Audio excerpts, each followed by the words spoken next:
तुम्हाला माहीत आहे का, आपल्या गावात किंवा जवळच्या परिसरात अनेक ठिकाणी प्राचीन ठिकाणी दडलेले आहेत. अद्भुत कहाणी असते त्या ठिकाणांची.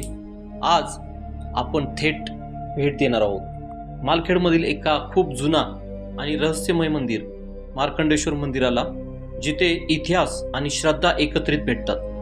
या मंदिरात काय खास आहे, कोणत्या गोष्टी तुम्हाला चकित करणार आहेत? तर चला माझ्यासोबत प्रवासावर निघूया आणि जाणूया. काही शतकापूर्वी मालखेडमध्ये एक भव्य महाल बांधत होते.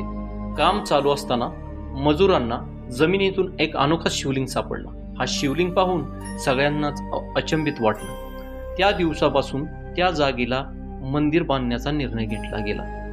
आजही मार्कंडेश्वर मंदिर म्हणून ओळखला जाणारा तो ठिकाण भक्तांसाठी अत्यंत महापवित्र असा ठरलेला आहे. मार्कंडेश्वर मंदिराच्या पुढे